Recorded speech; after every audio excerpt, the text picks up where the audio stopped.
For today's video, magre-react po tayo sa KMGS. So, KMGS muna yan kay Jessica Soho. Ngayon, si Jessica Soho pumunta sa aming isla where I grow up. Yung saan talaga ako lumaki. Oo. Basically, lahat ng tiyahin ko, kamag-anak ko, lolo't lola ko, andun sa Batasan, Tubigon, Bohol. So si Jessica pumunta dito. Let's see, let's check it out kung sinong nahagip ng camera. O syempre, number 1 yung nanay ko dyan. Sana andyan din yung tatay ko, Manang Puni, lahat. Okay, let's do it. Jessica Soho, reveal! Katulad ng ilang mga isla dito sa lalawigan ng Bohol. Oh my God, look at guys. May eksaktong 7,641 na mga isla ang Pilipinas. Pero ang nakababahala, ang bilang na yan, nanganganib ng mabawasan. Wake up na po. Marami kasi sa ating mga maliliit na isla, unti-unti lang nilalamon ng dagat. Nakikita po talaga sa mga pag-aaral nito na most of the Philippines will experience a certain degree of rising sea levels. Bagay na ramdam ng mga tiga-Batasan Island sa bayan ng Tubigon sa Bohol. Ang kanilang buong barangay kasi kasama ng iba pa nilang mga island barangay sa paglipas ng mga taon. Unti-unting lumulubog.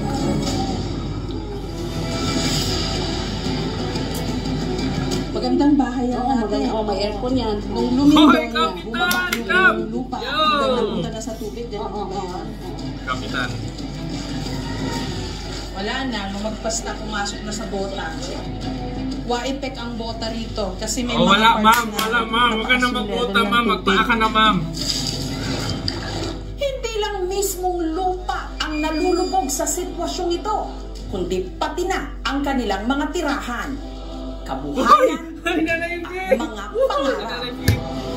Ay, Diyos ko, ang lalim. Yeah. Yung sa kinder at saka grade 5, compare dito, mas mababaw yun. Ito malalim. Nililis-lis na lang ng mga bata yung mga shorts nila. Kasi naabot ng tubig, pati yung, yung upuan. Nakasquat na siya sa chair niya. Kasi naabot pa rin yung tubig. Sabi mo, tinitiis dahil gusto mo yung practice ng pag-aaral. Sa pandaigdigang banta ng nagbabagong klima, gaano nga ba kahanda ang Pilipinas? Yung mga communities like Batasan, naiipit sila. Saan ba talaga tayo lulugar? Kaninong kasalanan ba yun? Narito po tayo sa bayan ng Tubigon sa Bohol. Meron po itong 6 na island barangays at ang nakababahala po riyan, 4 sa 6 na mga isla lumulubog, nanganganib, mabura. Let's go to Batasan! Itong Huwebes, kung kailan inasahang magkaka-high tide sa Batasan Island, tinungo ko ang isla. So yan na po yung isla ng Batasan dito sa Tubigon. Sa malayuan, dito sa kinaroroonan natin, makikita mo na yung itsura ng isla. Medyo at high risk na siya kasi wala halos elevation. In fact, below sea level daw yung elevation ng isla eh. Ayan na yung pumapasok na yung tubig na. Dumating kami doon 10 minuto bago mag-alas 10 ng umaga. Pero mataas na ang tubig, mas maaga pa kaysa sa inasahan na high tide ng pasado alas 11 ng umaga. Kung titignan sa aerial map ang Batasan Island na siya raw pinaka-apektadong barangay sa Tubigon, kapansin-pansing manipis na landmass na lang ang natira. Bagay na pinangangambahan ngayon ng halos 1,000 ritong mga residente. Naku, may paganyan pa ho kayo. Salamat po. Uy, meron pa silang welcome poster. Thank you, bossing. Ginawa mo yan? Salamat ha, salamat. Gaya ng iba pang island barangays ng Tubigon, pangingisda ang kabuhayan ng mga tiga-Batasan Island. Katunayan, kamangha-mangha ang ganda ng kanilang bakawan. Kung ipa-timeline daw po yung nangyaring sakuna dito sa Isla Batasan, itong bahay na ito ang magsisilbing marker. Kasi itong bahay na ito dati, sabi ho nila, napakaganda. Umaalog na. Umaalog! Anytime po. Umaalog pa siya, may aftershocks ba yun? Kaso, nung lumindol dito sa probinsya ng Bohol, taong 2030, napansin na lang nila, bumaba ng husto yung level ng lupa na kinatitirikan ng bahay hanggang umabot na siya dun sa level ng dagat. Ngayon, pag titingnan mo, para na siyang nilamon ng dagat. Yung bahay na yan, ma'am, bago pa naglindol, yung may ano yan, may dalawang Kapitan! kwarto. Magandang bahay yan Oo, natin. maganda. May Kapitan! aircon yan. Rest house, parang gano'n, vacation house. sa may-ari niya. Nung lumindol, Yan. bumaba Bumaba yung lupa hanggang napunta na sa tubig, gano'n ba yun? Oo. Asa na ho yung may-ari ngayon, ma'am? Wala na sila dito nakatira. Nandun na sa mainland. So Inuwas meron na po. mga naunang nag-relocate. Oo. Parang yung mga bahay ho dito, parang yung mga house on stilts na nakikita lang natin nung dati sa Tawi-Tawi, yung ibang mga mabababang lugar. Hindi naman ho ganito dati dito. Gaano ho kalayo yung dagat dati? Hindi ho pumapasok dito yung dagat? Hindi, hanggang sa ano lang, sa likod lang sa bahay na. Wala na, lumagpas na, pumasok na sa bota. Mabigat na yung bota ko dahil napuno na ng tubig. Waipek ang bota rito kasi may mga parts na mataas yung level ng tubig. So, isa lang solusyon dyan. Tigilan na ang pagbobota. Sa mahigit isang dekada ng ganito ang sitwasyon ng Batasan Island, ang mga residente sanay na raw sa mayat mayang pagtaas ng level ng tubig. Ganito ho ba araw-araw o hindi naman po?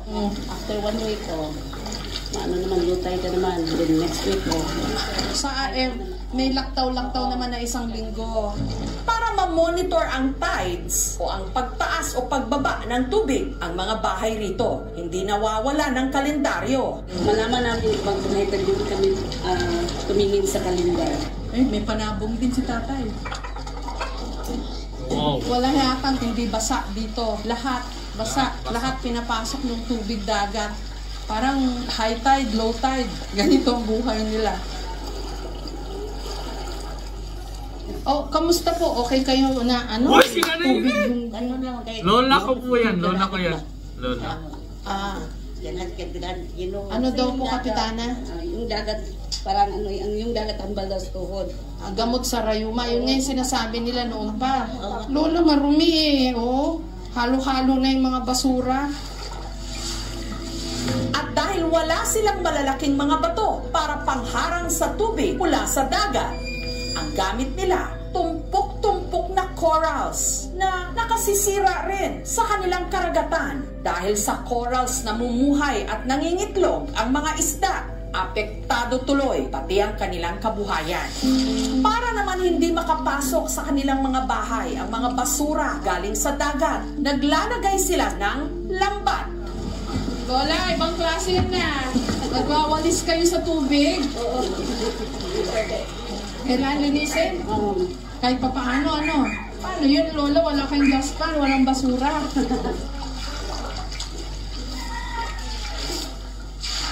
Ay, ba't nagwawalis din sila, oh?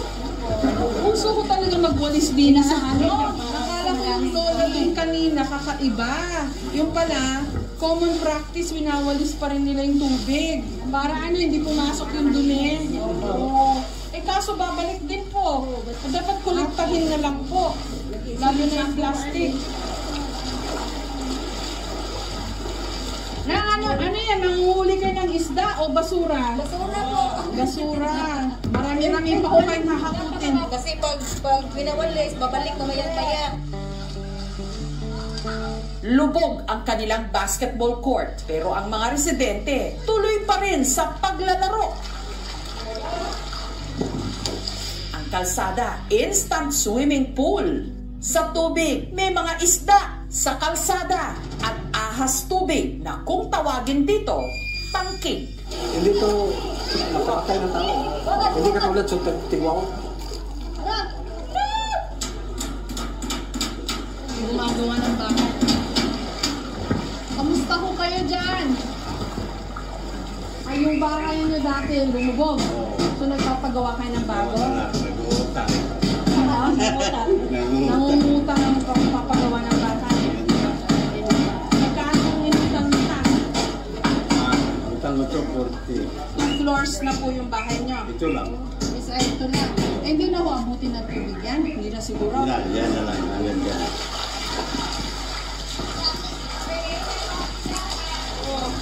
Naliligo pa yung mga bata, oh.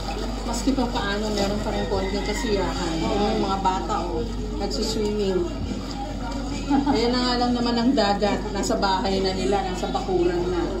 Nagpipintura. Pintura kasi malapit na pista dito. Eh kaso, abutin din ng tubig kaya. Okay lang. Kayo po si Ma'am Mirasol? Ito po yung bahay nyo? Nakilala ko rito si Mirasol na sa Batasan Island na ipinanganak at nagkapamilya. Noon, hindi raw sila inaabot ng tubig kahit pa high tide. Pero ngayon, mula sala, kusina hanggang tulugan, pinapasok ng dagat. Paano mo ba mamuhay ng ganito na pinapasok ko kayo ng dagat? Mahirap po. Paano kayo nagluluto, kumakain? Paano nakakatulog ko kayo? Nandyan lang yung dagat, anytime pwede ko kayong pasukin. Makakatulog naman, pero minsan paggabi yung dagat po, hindi kami makakatulog. Ah, pumapasok din yung dagat kahit gabi? Kasi kung mataas yung yung higaan namin, maabot sa dagat. Kaya hindi kami muna matutulog. Pag mag-ulan naman dito, ilalagay namin sa planggana. Inumin namin yun. Malinis naman yun. Galing yun sa langit eh. May mga bata ko kayo dito sa bahay? Meron po. Paano po sila? Kakargahin na lang namin pag naabot na yung dagat sa higaan. Pag kumakain, ganito na rin po. Nakalubog. E paano kung patuloy kong aakyat? Ngayon, umaabot na po ng 2 meters. Kung mas tataas pa po doon. Maglalagay na namin. Yung ganito namin higaan. Tataas na lang. Ayon sa mga residente, nagsimula raw nilang mapansin ang unti-unting paglubog ng kanilang barangay taong 2013 nung yanigin ng malakas na lindol ang probinsya ng Bohol. Ito ng isla ay mawawala daw.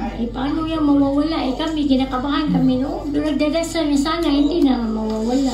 Bukod sa lindol ng 2013, mukhang lalo pa raw nagpalubog sa isla ang bagyong Odette noong 2021.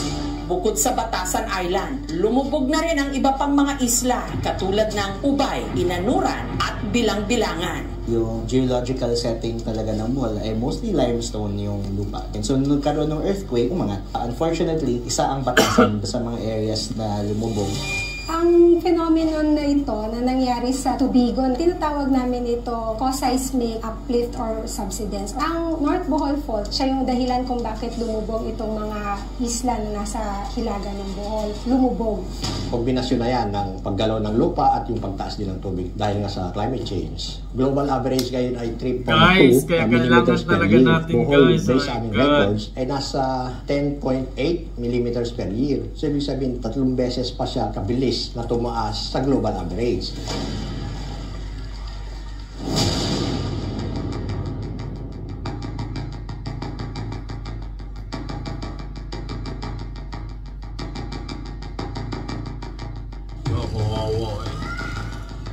Ang tanong, paano kaya nakakapag-aral yung mga bata? Sana nga mapansin. KMGS, thank you to open up the world. May isang At pati nananatiling sa gobyerno hindi natin. lumulubog ang pangarap ng mga kabataang makapagtapos ng pag-aaral.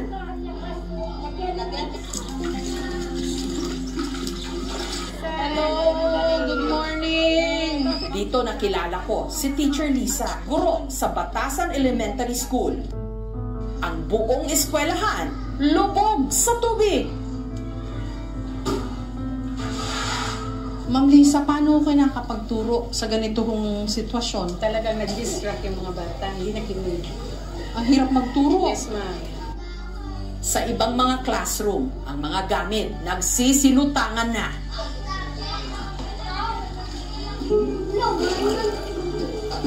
Baguhan lang ako, 1 year at 6 months. Doon ko rin natutunan sa mga estudyante ko na ganito ang gawin. Ilagay ang mga gamit sa ibabaw. Ang mga estudyante naman, kung hindi nakatsinelas, mas pinili na lang magpaa. sinasalba yung mga reading materials kung ganito po na pumapasok yung tubig? Nilalagay po namin doon, ma'am, sa mas mataas. Sinisave nyo na lang. Kasi sa, ayun. ng trapal. Kasi pag ulan, ma'am, ito po. basta yung talisihan. So yung mga module nila, yung mga teaching materials, sinisafety nila. Sino marunong ABC? Oh, sige, game. Ano para mo? G, H, I, J, K, L, M, N, O, P, Q, R, S, T, U, V, W, X, Y, Z. Pagpunta ko sa kabilang classroom, mas malalim na tubig ang aking naabutan. Ay, Diyos ko, ang lalim. Yung sa kinder at saka grade 5, compare dito, mas mababaw yun. Ito malalim. Hello, ma'am. Hello, teacher. Good morning, students. Ay, thank you. Tignan mo, oh, nililis-lis na lang ng mga bata yung mga shorts nila. Kasi naabot ng tubig pati yung yung upuan. Tignan mo, tinataas na niya yung palda niya kasi nga naabutan ng tubig. Nakaano na rin, hindi na siya umuupo sa upuan niya.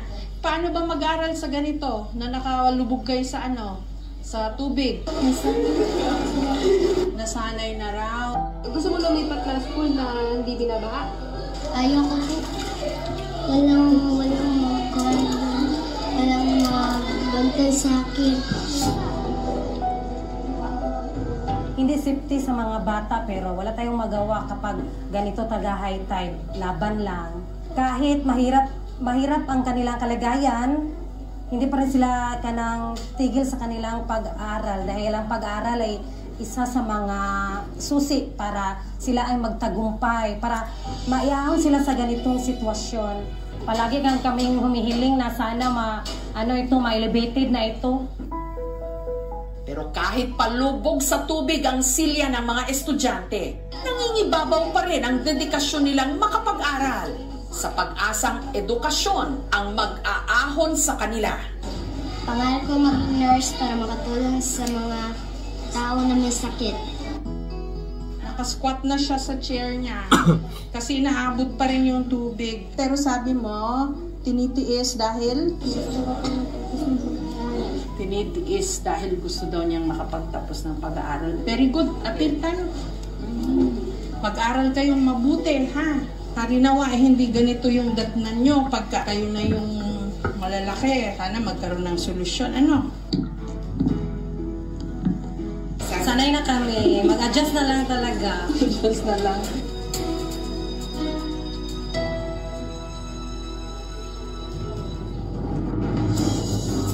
Ganitong kaso ng mga lumulubog na isla, hindi lang sa Bohol nangyayari, kundi pati na sa iba't ibang panig ng Pilipinas.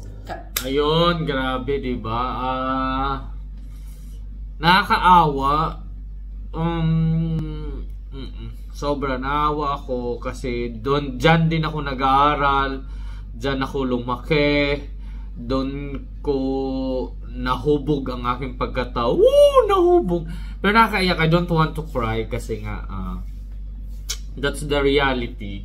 And kahit may gawin man ang government kung climate change na ang pag-uusapan, wala na talaga tayong magagawa. For now, dapat talaga nating isipin ang future generation. Sana laban lang taga Batasan, Tubigon, Bohol.